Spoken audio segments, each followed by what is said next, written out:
Through to second week for the 10th time here at Wimbledon. Straight sets. You've done it without dropping a set getting through this first week, beating Ernest Gilbis today. A step up in competition for you. So through 3 matches, seems much we talk about is how you're feeling, how your game is feeling to you.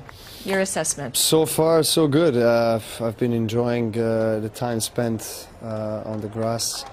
Got plenty of match play in Eastbourne. Had a title there, which was a feeling I haven't had in a while, and I just got that confidence back. Came into Wimbledon feeling very comfortable on the grass. Had a short first match, but then the second match went really well.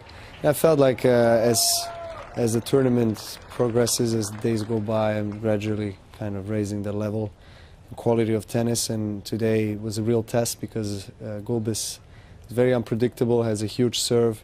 Doesn't naturally come to the net after the serve, so I've figured that in one moment I just had to, kind of try to block the serve and get into the rally and trying to look for my chance to win a point from back of the court, which was working well.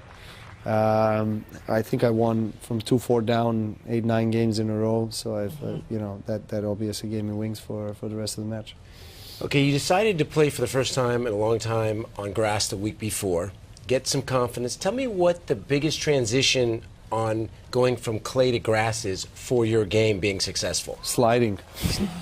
I slide a lot on the clay. Obviously, I tend to do that sometimes on the grass court as well, but you got to do it less, obviously, because the grass is completely different surface. We go from probably the slowest to the fastest surface in sport within a week, 2 weeks time. And now, with the schedule as it is, we have at least a week extended grass court season, which for the top players and the ones that go far in clay court season and Roland Garros is great because you have time to prepare for it.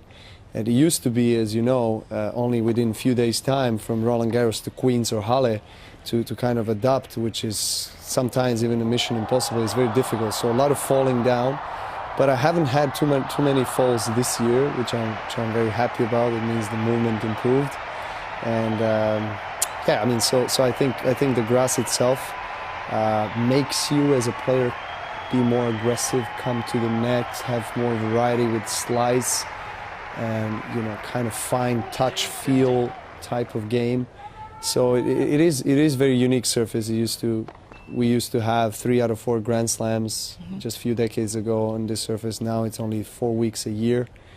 But I do enjoy it. I think it's a really nice surface. I got to ask you about the coach, Andre. Obviously I coached for a long time.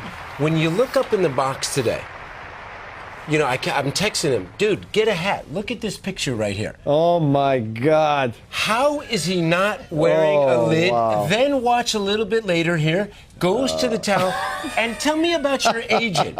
How is he sitting there wearing a suit, a sweater, a scarf? Does he have an air conditioning unit? He's a fashion trendsetter. But he's not sweating?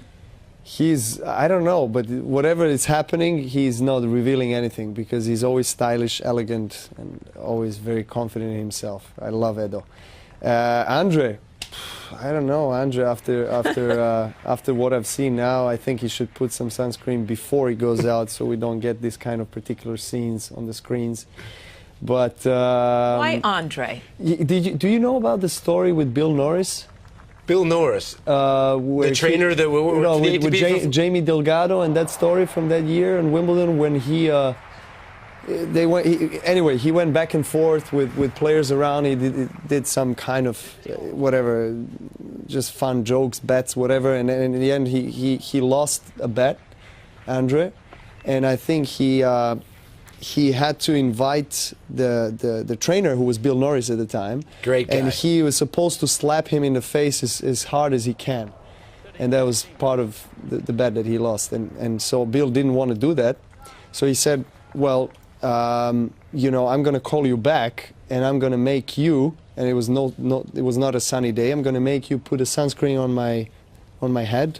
On the court, he did that. And then just rub it around, and so he did that. So it's he was at least it was at least fair towards the other players. But it was a funny story. So. So I ask you, and Brad and Darren sat with Andre for a bit for an interview that we ran this morning, and Andre explained why he was interested in working with you. Out of all of the coaches and all of the former players, why Andre for you? Well, I looked up to Andre a lot when I was younger. Andre and Pete, obviously, at that time. Andre, my style of the game, my tennis resembled more to Andre's, and I always thought his whole story of professional career, life, everything he has been through, the highs and lows, I could relate to that. And I lived through a few. Yeah, well, you know better, better than me probably. So there's a lot of things that we have in common, and in this period where I kind of struggled a little bit with my feeling on the court and kind of finding new ways of inspiring myself, motivating myself. Just Andre is the right person to have alongside, and someone that I've already established with a very friendly relationship, a great connection. Someone that understands what I go through. I've worked with Boris for three and a half years, and Boris, Andre, and I, and the players that have been in those shoes, winning slams and being the best in the world, understand exactly what we all went through. So it's easy to really find a universal kind of common language.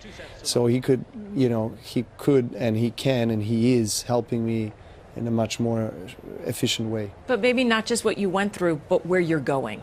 Exactly. But what I enjoy the most in